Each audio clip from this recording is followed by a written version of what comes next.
I'm back, continuing with my alien xenomorph, and I have for the most part completed the colors of the head, and I want to show you what I've done. I used a combination of colorations. After I gloss blacked it with the Alclad gloss, I went ahead and hit it with some stainless steel, which is a high shine Alclad, but very light so it wouldn't overwhelm it, basically giving it a steely appearance. You can still see some of it there. But then I decided to go ahead and hit it with different colors of the transparent Alclads, including some green and some red. You can see it shimmering and changing colors there, and even a little gold from the polytranspars.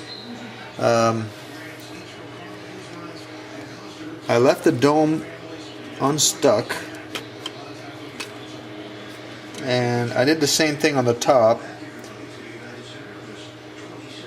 I still have to shine this a little bit more with a lacquer on the top, but on the outside I've done that. The teeth, I hit them with some stainless steel on the outside, and you can see some of the red right there. Look how cool that looks. So he looks almost insect-like, like a beetle. The outside covering of a beetle, and that's sort of what I was looking for, which I think is pretty cool. Here's some green right there. You can see that as it changes. Now the next step is I'm going to hit the arms with some more gloss black to make them really glossy, and after that dries, I'll go ahead and start the paint job on them. If you'll notice, I haven't done any seam work on the head or the arms. I don't think it's going to be necessary, to be honest. That forehead seam, that's covered by the dome, and unless you take the dome off to look at it, you know, I may retouch it, just because I'm anal retentive, obsessive compulsive about these things sometimes. But the rest of the seams are really not that bad, and they're almost part of the head itself. So where I'm really going to have to work the seams is going to be the body. Now the arms will be fine like this once I gloss them black and give them the colorations the same as the head. I will put them on and glue the body together, and then I'm going to work on those seams. That'll be a challenge. Okay, see you on the next update. Okay, I couldn't resist. After the last update, I didn't like the look of that seam, so I went ahead and shaved it with a hobby knife, sanded it with 400 grit, put some of the glazing spot putty, sanded some more, and then glossed it with a black Alclad and lacquered it with the Tester's gloss, and voila. Much better. Still a little bit of a seam, but much nicer. So there. Okay. All right. Until the next one.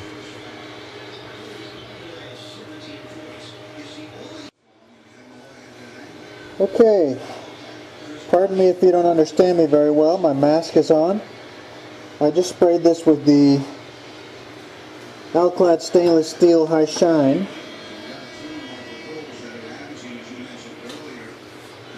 To achieve that metallic look that I think these aliens have, compared to the other one, which I haven't done yet.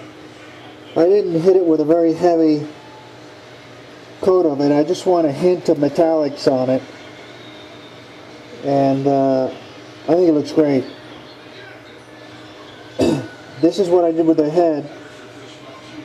Once I'm finished with that, I'll start adding colorations with different transparent colors and polytranspar colors. But anyway, that's how you paint these things metallic. Okay, I've got the xenomorph immobilized. Of course, if he starts to bleed acid, then I'll be in trouble. I've painted the arms, as I said. and I'm by no means finished. I plan on doing some more coloring, but I did the same thing. I started with a steel base, making it look metallic after the gloss black, and then I added colors. So I added some clear green Alclad, as well as some of the polytranspar red, in the hopes of creating a shimmering coloration that would change with position. To some degree I've accomplished it. It's kind of hard to see here, but I'm certainly not finished. I'll continue to retouch it. I attached both arms. After doing it, you can see some green right there, and maybe some prismatic polytranspar red there as I switch. It's kind of hard to see, but it is cool. The effect is that of an insect shell, and I'll refine that as I hit it with the airbrush with different colors. But for now, I've glued the body together because both arms are articulated. They're a little tight right now because the clamps are tight, but I did not glue them, so they will be articulated. I'll choose a position and maybe glue it in that way, or leave it alone. I don't know. The head's in place. Here's the dome, and I'll let it cure overnight, and then tomorrow I'll work on the seams, which you can see right there. He's got some pretty pronounced seams on the sides. I'll hit those with the putty and sand them, and then re-gloss it with a black gloss, and go from there. If I achieve a satisfactory result on the seams, I'll be very happy, because that means I can dedicate the rest of the build to achieving the coloration that I want.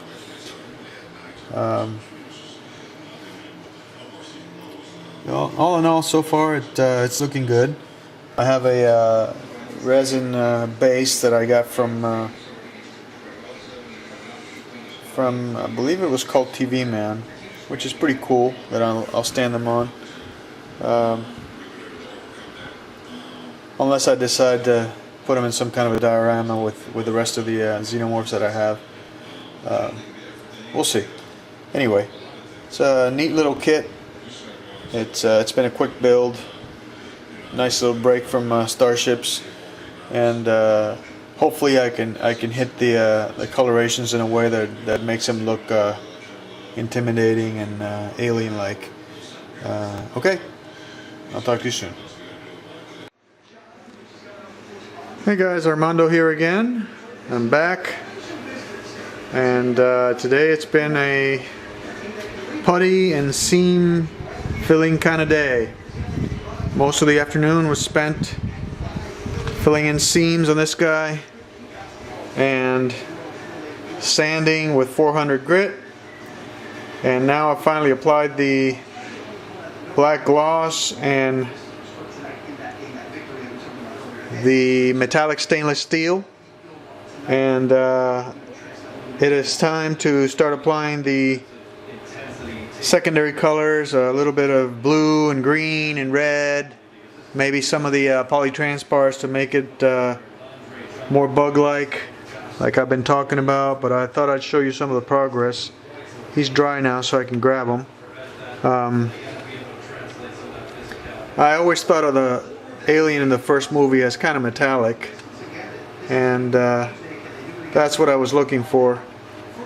Let me see here. This camera is not, I don't have it autofocused, so it'll, let's see here.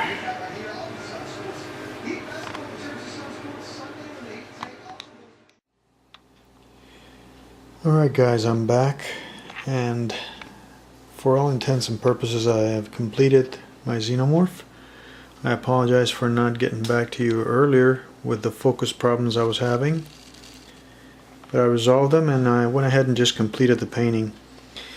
Now I want to go over some of the things I did so you guys have an idea.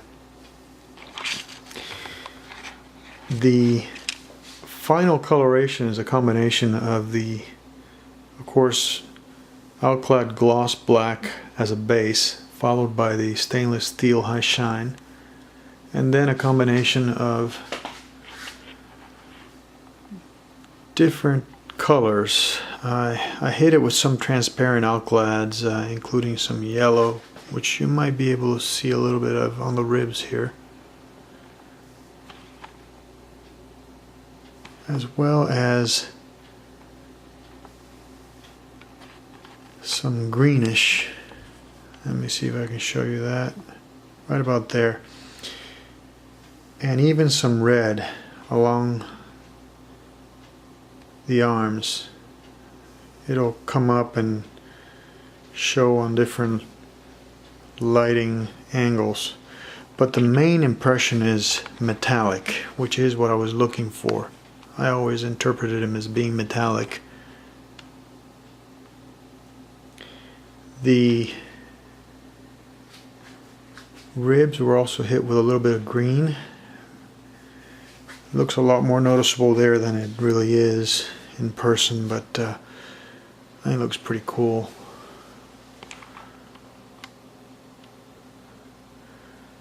The final color that I hit it with before I glossed it with the Tester's gloss was the Candy Blue Alclad, which is used for high gloss finishes in car models a lot, but I give it a very light spray all over, everywhere, so it would get a sort of a bluish, almost imperceptible hue, because the original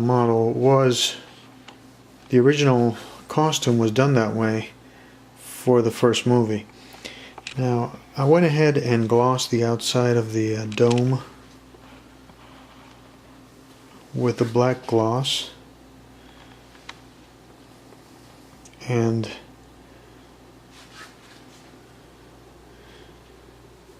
let it just go about halfway, making it darker towards the front and feathering it backwards so that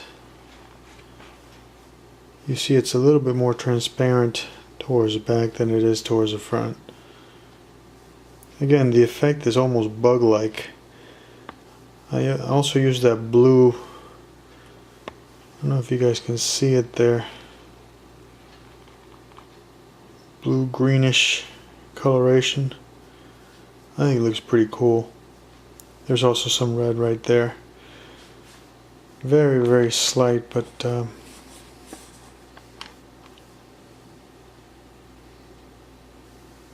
think it looks great. Now, the only thing that's missing, oh, and this dome is not glued on. I can take it off anytime I want, so I can show off the inside skull. This thing isn't glued to the base either. The inside skull is also glossed, and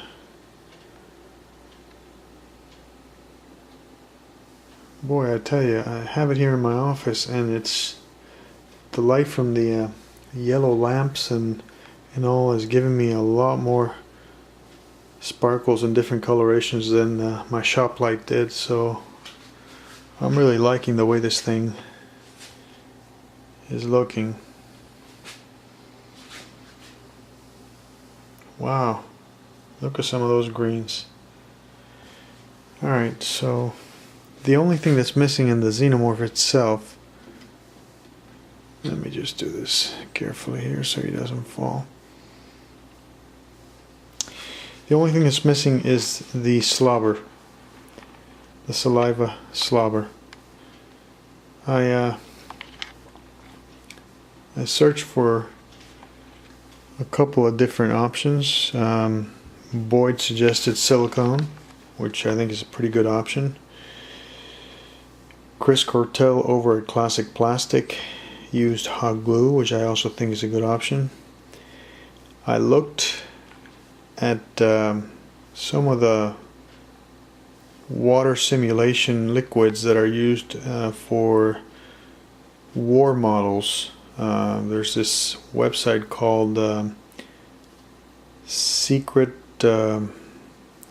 Weapon Models, I believe, which sells a lot of stuff specializing in war models and landscapes, and they sell this liquid that's used to simulate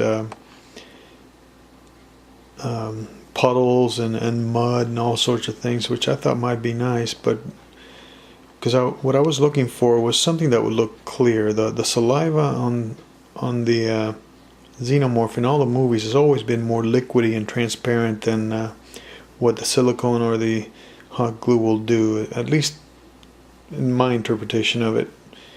Since it's saliva, it's not supposed to look like translucent rubber, but rather almost transparent.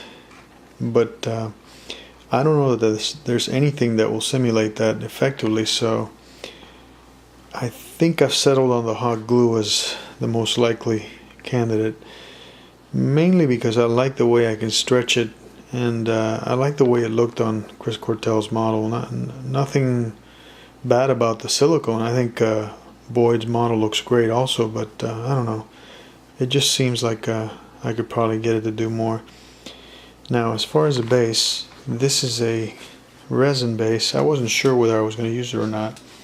It's a resin base that I got at Cult TV Man. I haven't glued him on it yet, so because I kind of like the way I can stand them anywhere. Looks pretty cool. I put him next to my T800 and pretended he was going to strangle him. It's pretty funny. I think he'd kick the T800's butt, but anyway. The base is a resin base. The normal color is resin color, as you can see in the back, in the bottom. And what I've done is I just went wild with experimentation there, tried several different colors.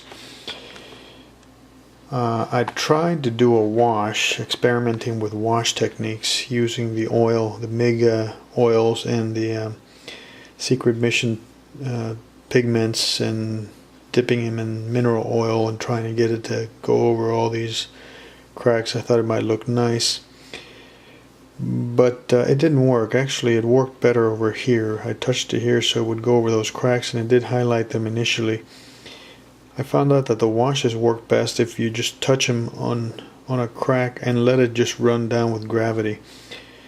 The way I see it, washes are nothing more than just a way of emphasizing lines on a model, I guess is how I understand them. And they didn't work very well here, so I changed my strategy and went ahead and I painted the edges with the gloss black from the Alclad, and I hit this with the burnt iron from the Alclad. Then I took my Tamiya flesh color and I painted the face hugger flesh colored, and then I came over here. I did the letters. I masked them off as best I could, and the whole thing first was primered with some Transtar grape primer, of course, after I washed it with soap and water. I hit this with the stainless steel, the same color that I used as the initial metallic color on the Alien. The surrounding black I did with semi-gloss black Tamiya. The greenish color that you see there is actually metallic gray Tamiya. I painted it with a paintbrush. And finally, the bronze-like color there is actually the bronze from the Tamiya. I tried to go light on it so the lines would not be covered up with the paint. I was trying to achieve the look of all that stuff that the aliens secrete, which is all over the walls when you're walking into their lairs. I guess that's what they were trying to do with the base, and I kept trying to look for colors that would sort of look that way, and I guess this comes pretty close. So anyway, my Xenomorph is complete except for the slobber, which I'll go get a glue gun tomorrow, probably at Walmart. They're pretty cheap. And see if I can make it look good. I'll come back with a final model of that, and then I'll decide whether I want to glue it permanently to the base or not. I may just leave the base as a display next to it and stand them up next to my T800. I don't know. I think it looks pretty cool, actually. So for my first attempt at a Xenomorph, I'm pretty happy. And I hope you guys picked something up. I realized I wasn't as detailed with this model build as I could have been, but well, I'll try and give you more detail on the next one. Anyway, thanks for watching, guys.